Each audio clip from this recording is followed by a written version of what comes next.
So Tom Bilyeu just dropped a podcast interview he did with Alex Hormozi on his Impact Theory podcast show. And so I thought it was a great interview. You know, I've been a big fan of Alex for a while now. And so my team and I, we go through his books. We talk a lot about his belief system inside of our coaching community with our coaching clients. In this interview, I thought was really interesting. And I had 12 or so points throughout the interview that I thought were super impactful, that I thought would bring a lot of value to you. If you haven't watched the video, or you haven't watched the interview rather, that really hit me, that I'd like to share with you guys. And so I'm going to drop a link to the full interview underneath this video.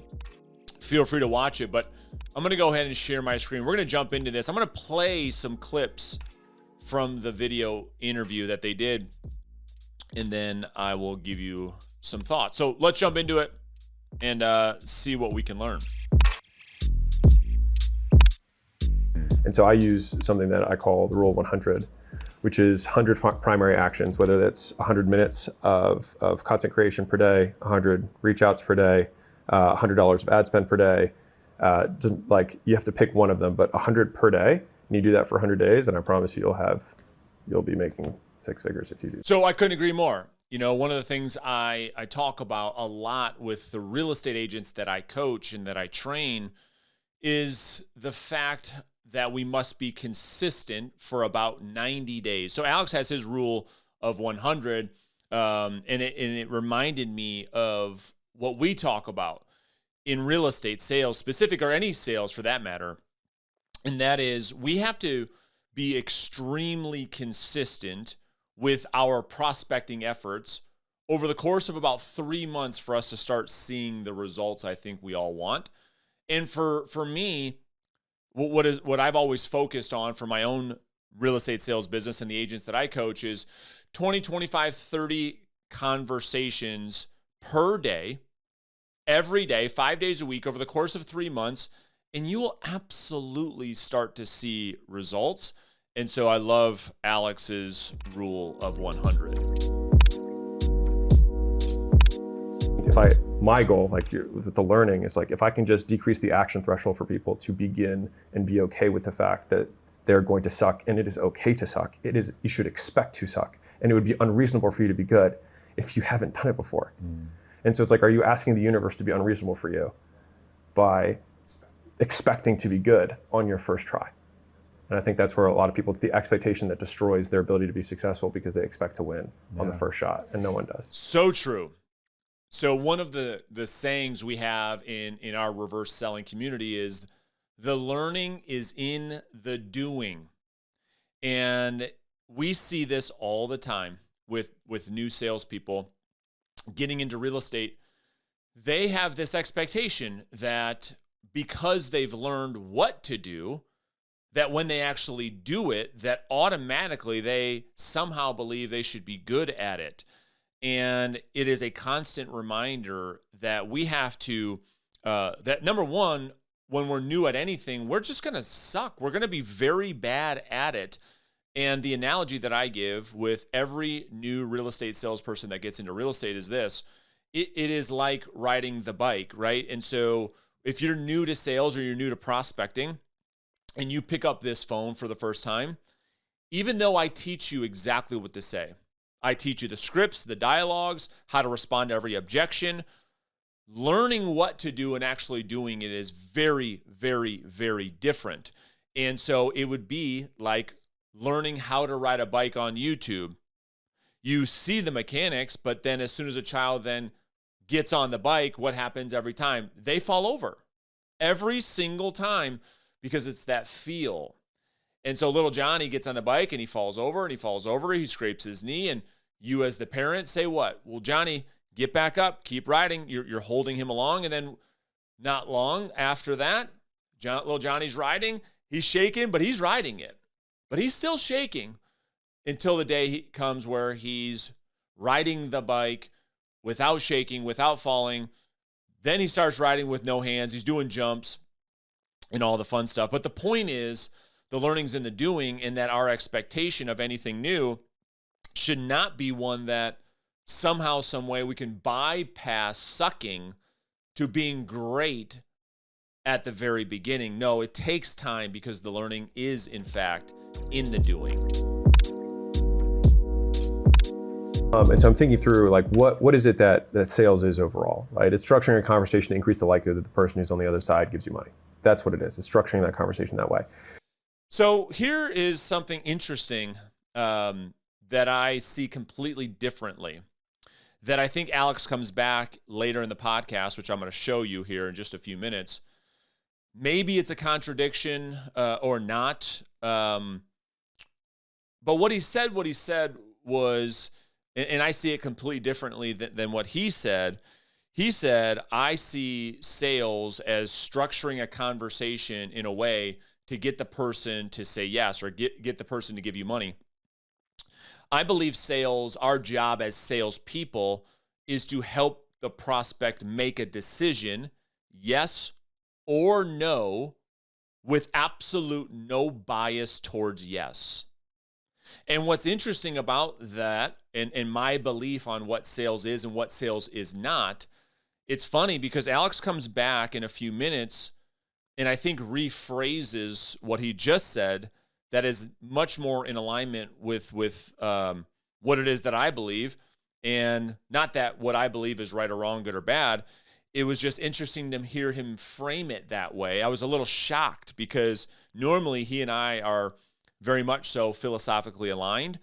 That one statement that he just said, I see it completely differently. And then he comes back here in just a minute and talks about, it's not a total contradiction, but check this out. Really communicate, because the biggest advantage that a salesman has is that the person has already said they have a problem most times, right? So if someone responds to a content piece and says, hey, can you help me? They've already enunciated they have an issue. They have a problem. And so you already have the inherent advantage of the frame, which is, you said you needed help, I'm here. How can I help you, right? All right, so he's talking about something that I totally agree with here, and the next thing he says, he's going to go back and essentially contradict what he said a minute ago. But this point is really important that I want to point out. He talks about the biggest advantage we have as a salesperson is the fact that if you look at, okay, if you start to dig deeper on what the process of influence and persuasion, truly what it is that when somebody has pain, so that is so deep rooted, it causes them to change. It causes them to take action, rather. And that is what selling is. Selling is the ability to uncover one's pain and to help them recognize that pain so that they can, on their own, decide to take action and to alleviate that pain. So what he talks about is the best advantage we have is knowing that a prospect ahead of time already has pain. And what I heard from that, my takeaway was something that I talk about all the time, which is this puts us as the salesperson always, this is a mindset, in a position of authority and in a mindset of abundance, that we should go into a selling situation without being needy, without having commission breath. It's the prospect that is the needy one. It's the prospect that is in pain. Our mindset is we make the sale, not make the sale, regardless, we're going to be fine. And so this is how we detach from the outcome. So the next thing I want you to listen to, all right? So we talked about a minute ago what Alex, his thought was on what he believed sales to be, but I want you to listen now how he frames up what he believes the goal is when he's creating sales content or training a salesperson. The goal is not to get the person to buy. The goal is to get the person to decide. Okay, I totally agree. I totally agree. We just talked about, again, my belief is that sales is a process of helping one make a decision, yes or no, without a bias towards yes. And that is exactly what he said here. Alex, I totally agree with you here. And so that is our goal. We can live with yes or no because we're not attached to yes. We have no bias towards yes. Our job, rather, is to help the prospect come to a decision that is in their best interest. And that's the hard thing, I think, for most amateur salespeople is they're always biased towards making the sale. And that's when the salesiness comes out, the pushiness comes out, the neediness comes out. And what happens when you do that? You put the prospect in psychological reactance, they push back, they retract, the sale is over. So we have to help the prospect make a decision, yes or no, with no bias towards yes. People aren't direct. It's like, why are we here? And someone's like, I just want to get more information. That's an obstacle. No, you didn't. You're not here because you want more information. You're here because you're suffering from a problem. You don't just hop on sales calls all day to get information. No, you're trying to solve something, right? What are you trying to solve? What are you in pain from? Got it. So let me make sure I understand this. Label the problem, right? So it's like a lot of people just don't know how to talk and they just make face noise at each other and no one's listening and no one's talking. They ping pong back and forth. No one actually is listening. Noise. Love it. When I heard Alex and Tom go back and forth on this point, my head started to go towards, or think about rather, not beating around the bush. When having a conversation with a prospect, being direct with the prospect with what it is your intentions are, and being able to live with the answer. And in my experience, most amateur or newer salespeople don't want to be direct. Why? Because they don't want to hear the answer. They're scared of what the prospect might say if they ask them a question that might be of a qualifying nature. And so rather than deal in reality or truth, they just talk in circles. So we have to not beat around the bush, but be direct and being able to live with the answer either way. Because this is for everybody who's listening.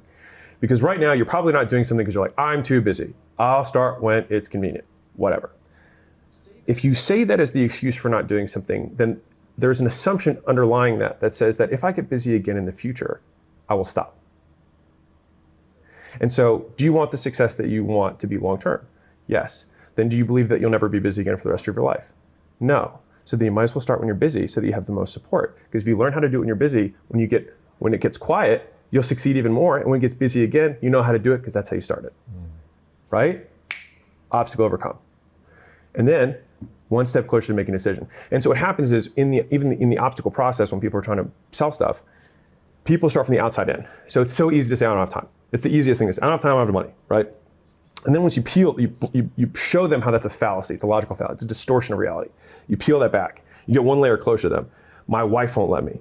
My partner won't let me. My kids. So you can feel like it's closer to you, right? And you peel that out because how do you overcome that? Well, 5 years from now, if you didn't do the things that you wanted to do with your life and you blamed your wife the whole time because she wouldn't let you do it, who are you going to blame?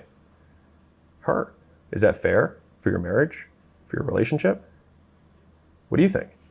No. So I think what you're doing is you're asking for permission instead of support. All right, and here's how you have that conversation with your wife. Right, so now we're sliding to the other side of the table and we're like, let's play this out. Right, it's not going to go the way you think it's going to go. Because if you keep repeating this habit, you're going to end up 5 years from now, you're going to look at your life the same way you're looking at it now and hating it. And who are you going to blame? Now you're 5 years in, you still kind of like your wife. 5 years from now, you might not so much because you've had 10 more times you tried to do something and she said no. So it's today the day, right? Love it. Here's my thought on this point, and it is this. We don't sell products or services. What we have to do to be of great influence and to make great impact and provide great value is to sell a way of thinking. And so here's an example that I use in real estate sales all the time.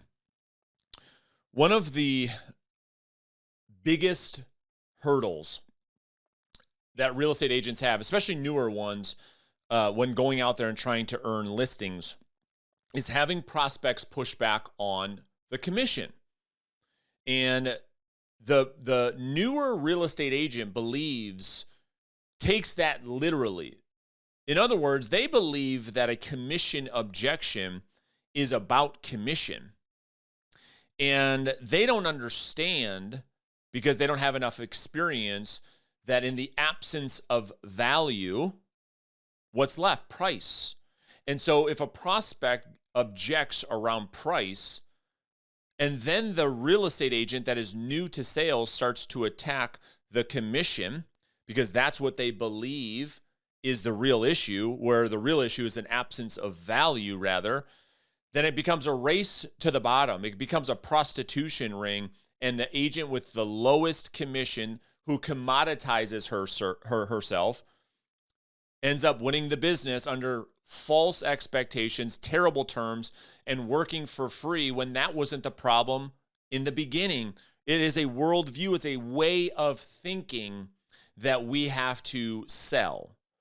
And so the analogy, or the example rather, that I give to real estate agents is, well, there's a couple questions you can ask a human being around this worldview to get them to start thinking differently about commission, because it isn't about the commission.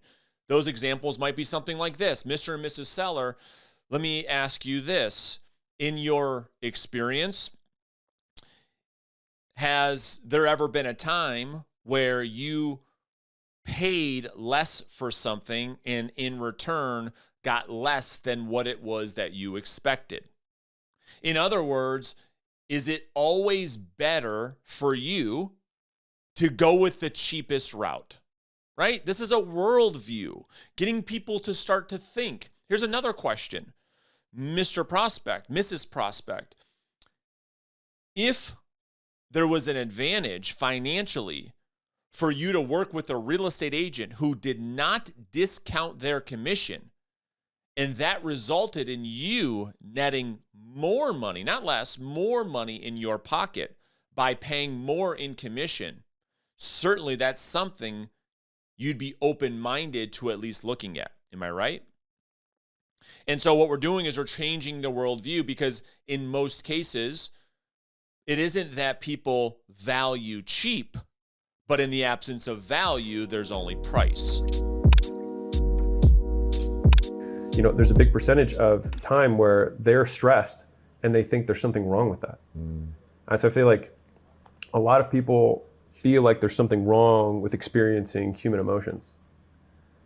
And so they are stressed and then think there's something wrong with them, or they are sad. And I know that this is the thing with the keyboards, are, you know, the fingers are right on top of it. It's my belief. It is contrarian. I accept that it's the beliefs we have about our emotions that are the things that drive us mad. Oh, so good. So good. I could not agree more. I was just on a one-on-one coaching call this week with a real estate agent that I'm coaching, and her blessing and her curse is that through the work that we're doing together, she is producing a lot more business than she has ever produced in her career ever, which is what she said or thought she wanted. And after producing at a level that she is now producing, she has this new wave of emotion, this new wave of stress, this new wave of anxiety that she's never felt before, because at different levels of business, it's about different levels of stress. And my belief is that your ability to manage that stress will directly impact to which level of success you can get, because the thought somehow is that the more money, the more successful we become, somehow we believe it's like the stress and the anxiety goes away. No, quite often it's the opposite. And she just wasn't used to the level of stress and anxiety and how many balls she had in the air and how much she had to manage. Well, when you look at it logically and you start to say, okay, stress is part of the process. So rather than allowing it to overwhelm me and cause me to regress back to baseline, if I accept it and I can anticipate it rather, then stress becomes a lot more manageable. And so naturally, as you grow your business and you start to produce at higher and higher and higher levels, you will have to deal with more and more and more and more. So rather than think to yourself, okay, I'm stressed, is this a bad thing? This is what Alex reminded me of in the podcast. He is 100% spot on that stress is actually part of the process. right? And I'm sure in the entrepreneur space, one of the most common traits is focus, right? People can't do the same thing over and over again. They just do all these half-built bridges. And so I know for me, my big explosion happened in my entrepreneurial journey when I went from having 9 businesses, that is not a misspeak, 9, as in 1 less than 10, at the same time that I was CEO of all of. So I had a dental agency, marketing agency, I had a chiropractor marketing agency, I had gym launch where we'd fly out and do gym turnarounds, and then I had 5 gyms of my own. Jesus. At the same time. And I was somehow perplexed as to why I wasn't making any money. There's like everything was always on fire all the time, and I always just sold my ass off enough to be able to pay all the bills and have nothing left over. That was how I rocked it. And it was only, when Layla came in and she was like, I think maybe if we just did one thing, you could win. Because she was like, imagine if all you had to do is make one of these businesses work. How easy would that be? I was like, oh my God, if I only had to make one of them work, it'd be a joke. And I heard myself say that and I was like, you're an idiot. Why are you so dumb? And so the trait that I was missing at that point was focus or discipline. I couldn't say no. I didn't have that muscle. So that was a trait I lacked. And so it's like, boom, and then that blew up. Probably my favorite part of the entire podcast interview. Man, oh man, this part of the interview gave me goosebumps. Why? Because I just went through this. I made a video a couple of weeks back on the YouTube channel about this fallacy about multiple streams of income and these young new entrepreneurs believing that multiple streams of income is a thing, when the reality is multiple things splitting up our focus into multiple different things in most cases results in overwhelm, lack of execution, and a lack of income. So much so, here's what happened to me personally. And it's really the first time that I'm sharing this publicly. This exact thing that Alex talked about happened to me. So I didn't have 9 companies, but at one time I had 5 different companies to which I was the CEO of all of them. So when I launched my real estate brokerage firm, Brookstone Realtors, I was selling real estate in a very high level. At that point, I was probably selling 80, 90 houses per year, okay? I was recruiting 20 real estate agents per month into the brokerage. I was running and operating full-time the mortgage company. I was running and operating full-time our title company. And I was running and operating a full-time real estate sales coaching business, coaching a lot of you. And at that time was when I was probably 60 pounds heavier. It was when my income was the lowest it had ever been because I was a jack of all trades, master of none. I was doing a little bit of this and that. I was having to have so many people on my team to manage all these different things. So my margins were razor thin. And not to mention the mental price that I had to pay, the emotional price, the psychological damage that I did to myself was crazy. To the opposite right now, just like Alex did, I had this epiphany. We went through the book Essentialism and just through a lot of consulting that I've been doing with my coach, that we boiled it down, that the answer was so obvious, just like Alex articulated this when Layla said what she said to him. It was like, well, just do one of them. And that's when I sold all of my companies so that I could focus on my one thing, which is my education arm of my business, which is real estate training and coaching, which is all that I'm focused on now.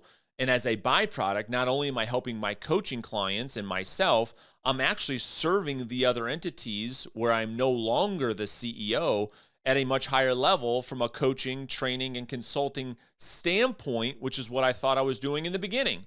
So there's so much to be said for doing more with less, like really taking in your units of focus and putting them all into one thing, getting that one thing, as Gary Keller calls it, focusing on one thing until that one thing is super successful before you even think about having multiple streams of income.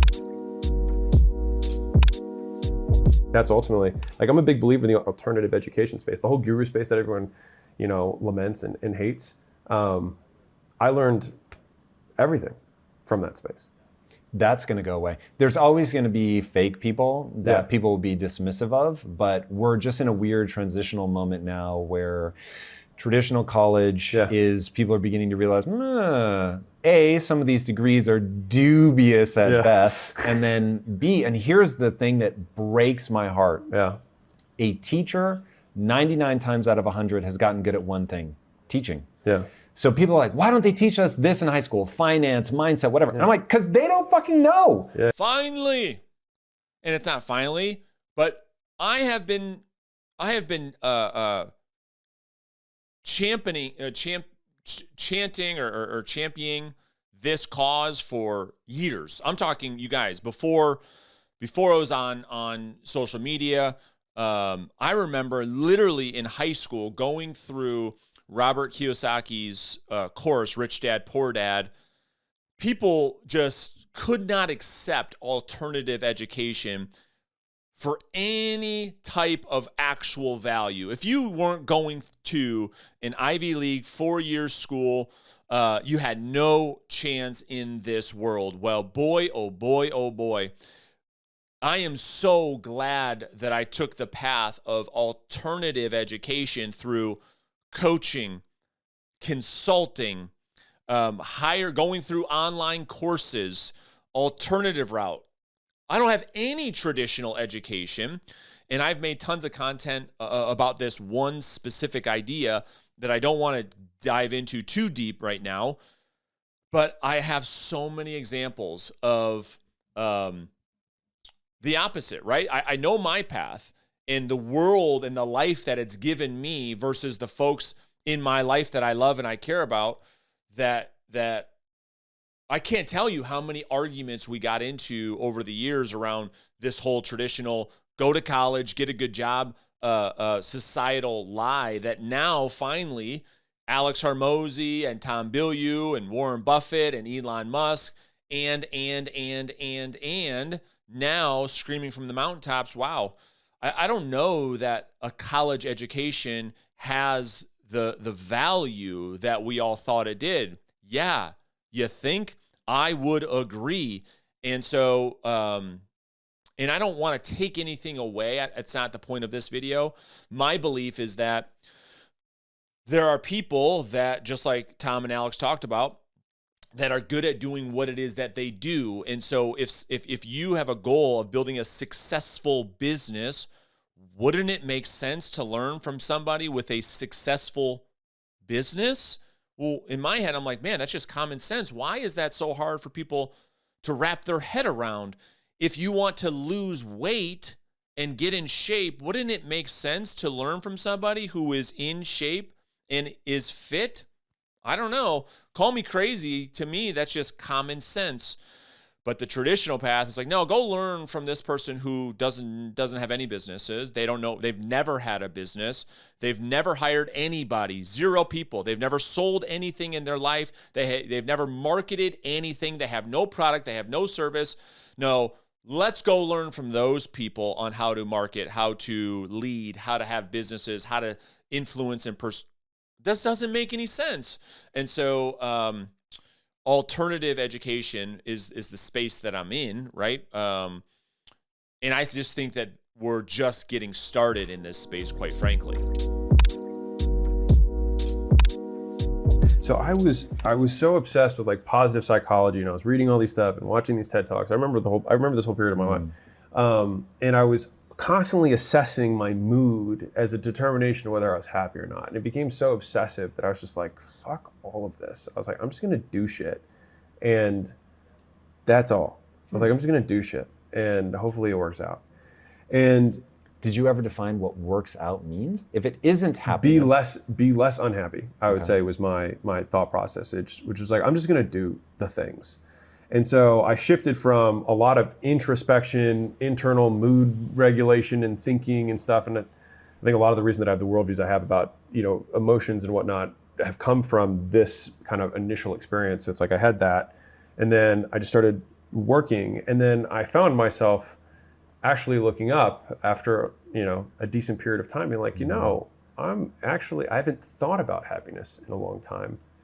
And I think I might be. Mm, interesting. So when I heard him talk about this in my head, something that really resonates with me is that I think for me, and I just made a reel about this on my Instagram today, literally. It's so ironic how I'm making this video now. That for years, I lived a life around my actions resulting from how I felt. So as an example, like I would wake up, like I think most people actually live this way, quite frankly, is I would wake up and I would assess, okay, how do I feel today? And based on how I felt would then determine what I did. So if I felt good, I'd go to the gym. If I didn't feel good, I would not go to the gym. If I felt good, I would pick up the phone and prospect. If I didn't feel like it, then I wouldn't. And my feelings were dictating my actions. And then I inverted that. And this is what Alex reminded me of. My life now as a manifestation of this inverted thinking, this mindset that I'm going to share with you now, which is we have to let what we do dictate how we feel. And when I started to really live this way, amazing things started to happen. And so when I wake up, it's like, let me do first, then determine how it is that I feel based on what I've done, versus the old me was, how do I feel? That determined what I did. And that frame for me was so useful. And what Alex is talking about in this part of the podcast reminded me to continue to take action. And through the action determines the feeling. And in most cases, when we do first, you end up feeling a lot better. I thought of this frame, which was, I call the grandfather frame, but waking up, if I went into a time machine, I'm 85 years old, right? I'm like close to dying, a little creaky, I've got tons of money, not a lot of time. And I somehow sacrifice all the money I have just to be my age again. And so I wake up in the morning and I'm my 85-year-old self living through my 30-year-old body. And thinking through that frame of how I would wake up and be like, oh, my elbows don't hurt. Oh, look, I have muscles. I haven't had those in forever. Right? And I'm like, oh, Layla, she's so young. I remember when she used to look like this. And I look outside and I'm like, man, this is Vegas before they did all the helicopters and the flying cars. I'm like, look at it. God, it's changed so much. Right? And then you walk downstairs, you're like, man, coffee. Look at these mugs. Remember we had mugs. Isn't that crazy? And so it's this weird frame where it just drills you, it just pegs you to the present. And you get to experience the current state from a future state for the first time. And so it's been one of the things that's been really profound for me in terms of like dealing with stressors, with getting into like, when I get into one of these, like, I'm like, hold on, I'm 85, I'm waking up. I'm like, all of a sudden, I'm like, I remember when I used to stress about these business things. I was like, so I love this, right? And this reminds me of something James Clear talks about in his book, Atomic Habits. And that is using the future self for the behavior of your current self. And Alex has a different twist on it a bit. And my take on it is that he's saying he's trying to envision his current reality on how he will look back on that in his future self, to be essentially to not sweat the small stuffs now, to not sweat the small stuff now. It's, I think, to be more in the moment now is the way he not twisted, but his frame, right? And so there's no right or wrong, good or bad. And the way I look at it is to keep our future self in mind, thinking through our current self's behavior. So I like, through the book Atomic Habits, that frame helped me a lot, which, Alex has his grandfather frame. The frame that I think through is how do my behaviors and my actions today impact my future self, thinking through that to then apply that to the actions and the disciplines today. So, I like the saying, prospecting is paying the price today for what you want in the future. So how is it that we're delaying the gratification? So how much pain can I deal with today? How much of the price can I pay today so that I can live better in the future? Is the frame that I look at. It's like your future self is going to thank you for this, and so, or the inverse of that, your future self may resent your behavior today.